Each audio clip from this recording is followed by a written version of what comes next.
नमस्कार. श्री श्री श्री सद्गुरू बसवारोड महास्वामीचे मठ इथले मी स्वामीजी आहे, शिवपुत्र स्वामीजी.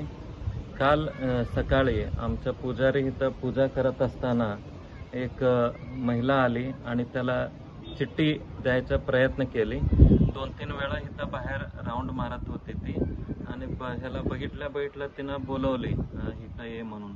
बोलून चिठ्ठी द्यायचा प्रयत्न केले आणि आपला माणूस घेतला नाही. त्याला काहीतरी वेगळं वाटलं तिला बघून आणि तो घेतला नाही म्हटल्यावर ती बाईने इथंच मठाच्या परिसरामध्ये ते टाकले आणि गेले. हे सगळं दृश्य आपलं CCTV मध्ये कॅप्चर झाले. त्यानंतर चिठ्ठीत काय धमकी देण्यात आली?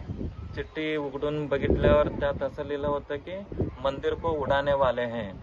असं जे वाचल्या आम्हाला सगळ्याला भीतीच बसलं. हे काय प्रकरण आहे, कोण आहे हे? कोणीतरी आम्हाला धमकी द्यायला आहे, ह्याच्या मागं कोणीतरी असू शकतो.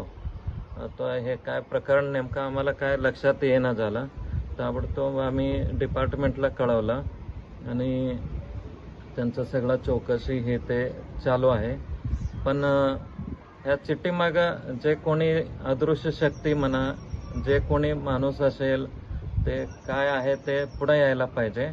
आणि त्या महिलेने हे करायला काही कोण प्रोत्साहन दिलंय अथवा ती स्वतःच्या मनाने केली, हे कशासाठी हे सगळं घडतंय? कारण इथं बसवाड स्वामीजींचं समाधी होऊन 52 वर्ष पूर्ण झाले.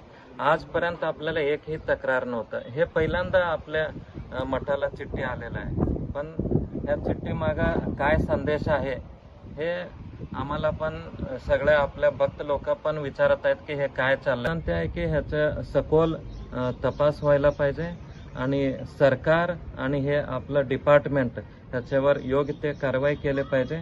पक्षपात न करता जे काही पक्षपात रहित मुद्दा जे काही असेल ते समोर आणावं, एवढंच माझी विनंती आहे. आणि तसंच हे मठ शहराच्या हद्दवाढ भाग आणि बाहेर असल्यामुळं इथं सकाळच्या दरम्यान लोक येणं जाणं असतंय. रात्री खूपच कमी लोक इथं असतात.